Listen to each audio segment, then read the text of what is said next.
All right, so welcome back to my YouTube channel. Today we are going to kind of finish up something that we somewhat started with the track bar and with the Falcon Nexus steering stabilizer. We are now going to upgrade the drag link and the track bar. There's a bunch of YouTube videos out here, but I figured, well, why not?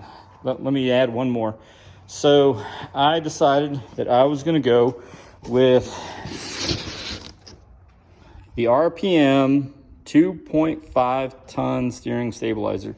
This is what I've been told. This is kind of a new kit, and I mention that because on some of the other YouTube videos out there for the RPM, these are like a shiny, I don't know, silverish color, and they also for the tie rod ends, they require you on the video, or at least in the old version of this, they tell you, hey, you need to go ahead and take out the washer, you need to take off the cap, and that you need to take off this boot. Well, I noticed that the kit didn't come with that noise dampener thing that they have on the other videos, and I called up and I had the pleasure of speaking with Junior from RPM, and he said, yeah, that's the old design. So the new design doesn't require it. You don't have to take off the boot. The noise dampener is already built in and it's ready to go. So just kind of wanted to show everybody what it looks like before I start the install. So all right, so in past videos you just saw me and I kind of winged it. I was just doing it by what I perceived for step by step. This time I actually wrote it down based off of watching other videos and what I plan to do. So this might help you out if you're looking to do the same thing. Measuring the toe first, remove the tires, measure the tie rod from center of the nut to center of the nut, write down that measurement, remove the stabilizing bar, etc. So I like to do this so I don't forget anything, especially on a project this long. All right, so as part of this, I like to do from end to end. So what we're doing right now is we're basically measuring the toe. And so what I recommend is starting off at the 1 inch mark so you have a solid line, because sometimes that little grabber piece on a measuring tape moves. And so you'll find a similar pattern on the tire. So like on these Coopers, you have one part of the center tread has 2 dimples and then the other one has 1. And then it goes another 1 and then it goes 2, etc. So try to find it, and then try to find, like in this instant, it looked like a little mountain. So try to make sure that where the center of this is the exact same place that you're measuring there. You'll measure the front of the tire, and then you're going to measure the back of this same tire.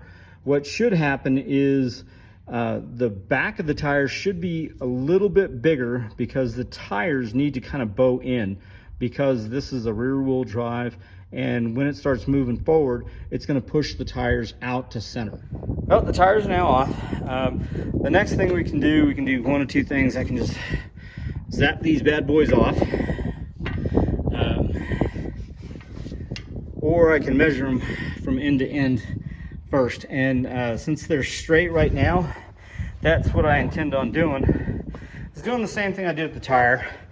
This is more of a sanity check than anything else, and it's to make sure that they're good. And what you can do while you're having your tires off and it's jacked up, this is a perfect time to go ahead and take a look at your ball joints to see how they're performing and how they're doing. You can try to shake them from side to side, and mine are good. So I'm trying to move this sucker and it's not moving an inch, and that's kind of what you want for your ball joints. So if you're doing this kit, now's the perfect time to do some preventive maintenance and checks, and check to see if those are good. And if they're good, you don't have to worry about replacing them. So now I'm going to do a quick measurement, and then I'm going to zap these out. All right, so I have the factory steering stabilizer set up where it's mounting to a bracket that's tied to the tie rod ends. I know a lot of people want, you know, they really enjoy putting that steering stabilizer above the track bar. I'm kind of on a fence of it because I know that the aluminum is supposed to flex a lot, and what I would be worried about is if the piston in the steering stabilizer doesn't flex or doesn't move and breaks. I know it's kind of stupid, kind of silly, but that's just my mindset. So for this install with this 2-inch, 2.5 ton steering stabilizer kit, I'm going to remove this bracket because I have the same bracket on this kit, and I'm just going to let it dangle instead of taking it off of the axle mount. All right, so far the only thing that's been any difficulty in getting the steering components off is the pitman arm.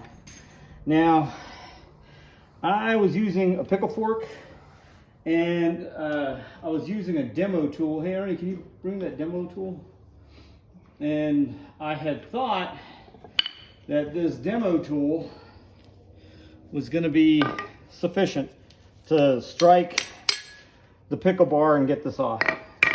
I wasted about an hour, and Ernie was helping me, and he wasted another hour. And so together we wasted about 2 hours. Get a 4 to a 5 pound sledge. We hit this in within 5 minutes it popped off. So as a tip, don't play around with small hammers. Get a good 4 to a 5 pound sledgehammer, short handle, and hit it. Don't be afraid to hit it, and it'll pop out. Because I wasted so much time with this small hammer, it broke the seal, and I'm pretty confident that if I would have used this pickle bar with the 4 to a 5 pound sledgehammer, it would have popped it off pretty quick and I wouldn't have damaged the seal.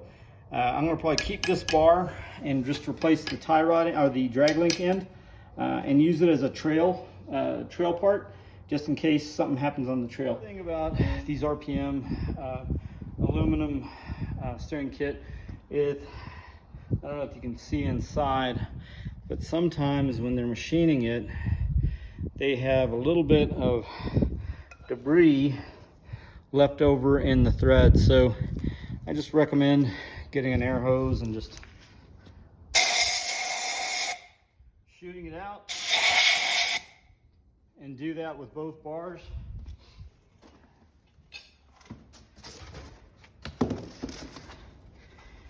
Now the instructions say to use some anti-seize and do that. And here's a little bit better picture. There's some debris down there at the bottom, which could cause a lot of problems later on when you're tightening things up. So pay close attention to that. And like I said, just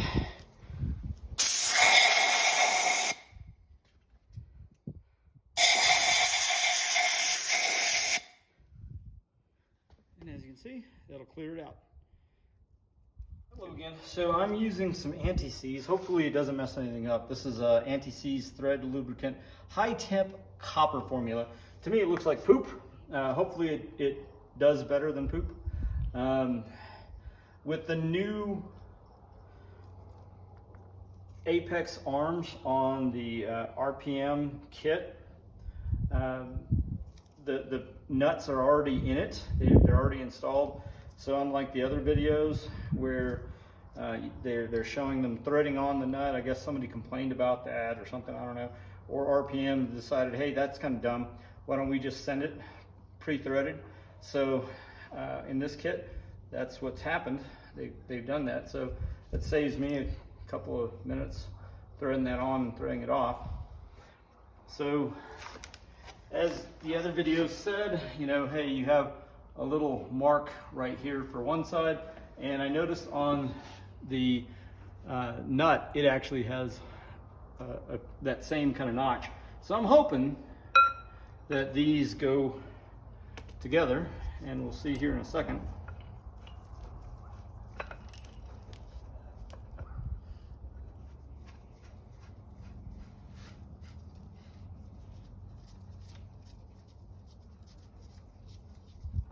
Yep, and so these two are going together. So that's one way of potentially telling which side that you're going to be on, which side you're not. This is the pitman arm side. And then I'll just put on the other side. And once it gets time to do that, and pretty simple, pretty straightforward. All right, so we got the drag link installed. It was relatively simple, you know, just came up, tighten these down to 75 pound torque.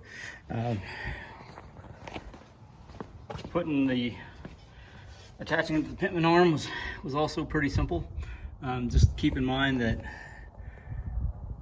you need to make sure that those holes are lined up so that you can put your cotter pin in. We had measured it before we took it off, and then we made sure that the steering wheel was center.